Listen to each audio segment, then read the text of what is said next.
งานนี้อุ๋งอิงใส่ไม่ยัง้งงานใดนั่นก่อนอื่นขอกล่าวคำว่าสวัสดีครับผมสวัสดีพี่น้องครับป้องปายมินบอกแค้นแฟนหมอลำยินดีต้อนรับเข้าสู่ช่องไทยซีเกตชาแนลสวัสดีไปยังแฟนครับเอฟซีลาดหน่อยอุ๋งอิงแฟนครับเอฟซีสาวหน่อยเพชรบานแพงสู้ขู่สู้คนเด้อครับเด้อหันมาเว้าฮอดจอดถึงครับเรื่องราวของลาดหน่อยอุ๋งอิงมือขึ้นได้ยังครับได้มาเป็นศิลปินรับเชิญบนเวทีสาวน้อยลำเพลินโชว์พี่น้องมิดหมอแคนแฟนหมอลำหลายผู้หลายคนนี่ชื่นชมยินดีต้อนรับลาหน่อยอุ้งอิงกันอย่างอุ่นหนาฝาขังถ่ายทอดสดไปทั่วโลกพี่น้องมิดหมอแคนแฟนหมอลำนี่ได้เบิ้งครับได้เบิ้งบรรยากาศด้านหน้าเวทีได้เบิ้งการแสดงของทีมงานสาวน้อยลำเพลินโชว์กันอย่างเต็มรูปแบบโดยเฉพาะศิลปินรับเชิญอย่างลาน้อยอุ้งอิงนี่เมื่อคืนนี่ถือว่าสคริปต์จวดจาดฟาดบึ้มถ้าเป็นนักร้องหลายๆคนครับปอดบ่แข็งแห้งไปบ่ได้ครับมีแต่เพลงเร็วๆติดต่อกันหลายเพลงมีเพลงซ่าแค่เพลง2 เพลงแค่นั้นมั้งครับประมาณ1 เพลงที่เป็นเพลงซ่าที่พักผ่อนลมหายใจลงมา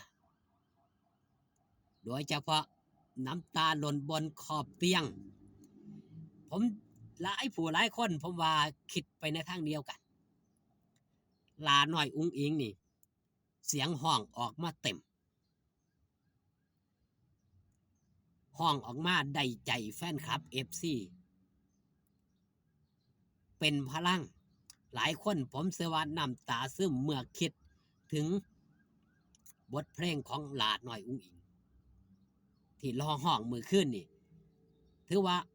เป็นการห้องถือว่าดีเลยครับน้ำตาหล่นบนขอบเตียงเนี่ยมือขึ้นนี่แสดงออกถึงว่าลาหน่อยอุ้งอิงใส่เต็มสปีดเสียงออร่าเฮ็ดให้ลาหน่อยอุ้งอิงนี่มีพลังนี่แหละครับสิ่งที่พิเศษของลาหน่อยอุ้งอิงผู้คนมากมายหลายผู้หลายคนคือกับหลงม่อนเสน่ห์พัฒลาหน่อยอุ้งอิงยางก้าวเข้ามานี่พี่น้องก็สิได้เห็นครับแฟนคลับเอฟซีเป็นภาพบรรยากาศภาพนี้แล้วครับเนี่ย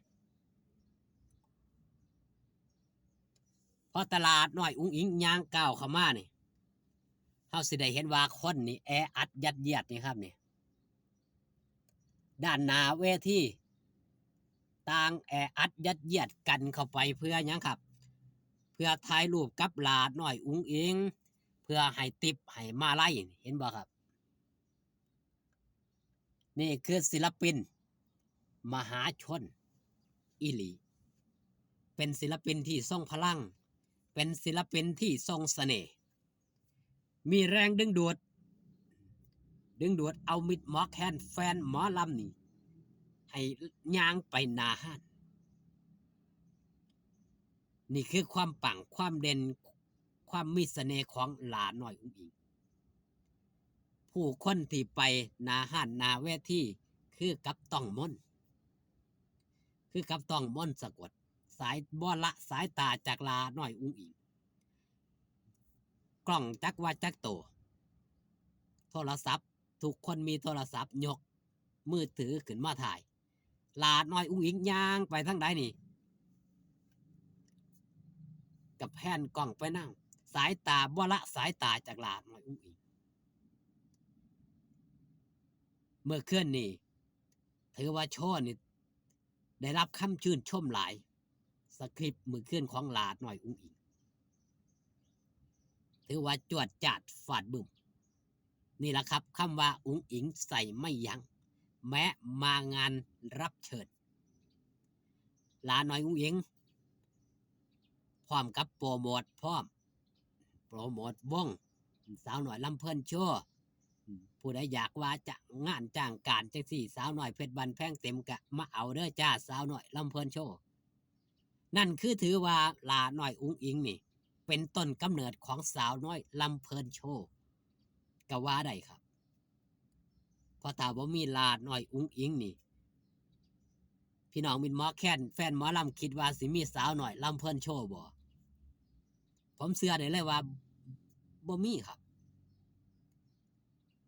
เพราะตลาดน้อยอุ้งอิงเข้ามางานการของสาวน้อยเพชรบานแพงนี่มันล้น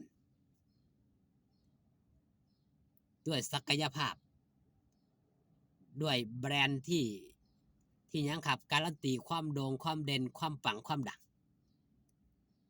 บอสโจจังได้ขยายเครือข่ายออกมาเพื่อรองรับ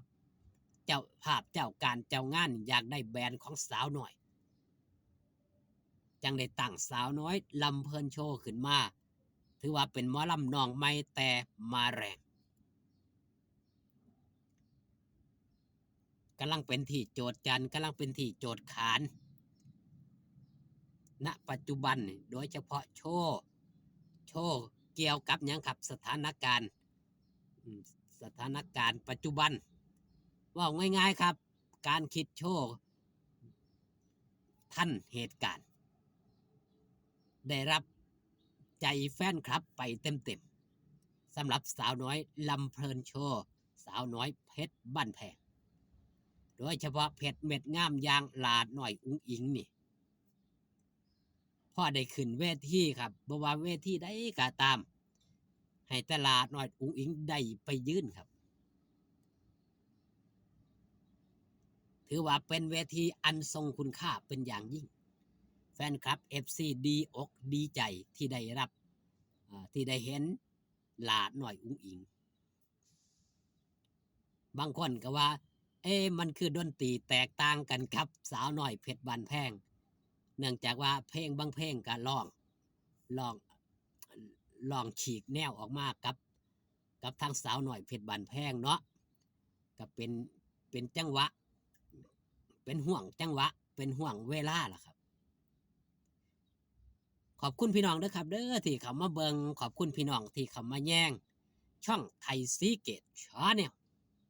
เมื่อแรงอย่าลืมอย่าพลาดครับไปให้กำลังแรงเชียร์แรงใจลาหน่อยอุ้งอิงพร้อมทีมงานชาวคณะงานงิ้วจำบ่ผิดนาทีอำเภอชุมพวงจังหวัดนครราชสีมาถ้าจำผิดก็ขอโทษขออภัยด้วยครับเด้อพอกันคลิปหน้าสบายดีครับผม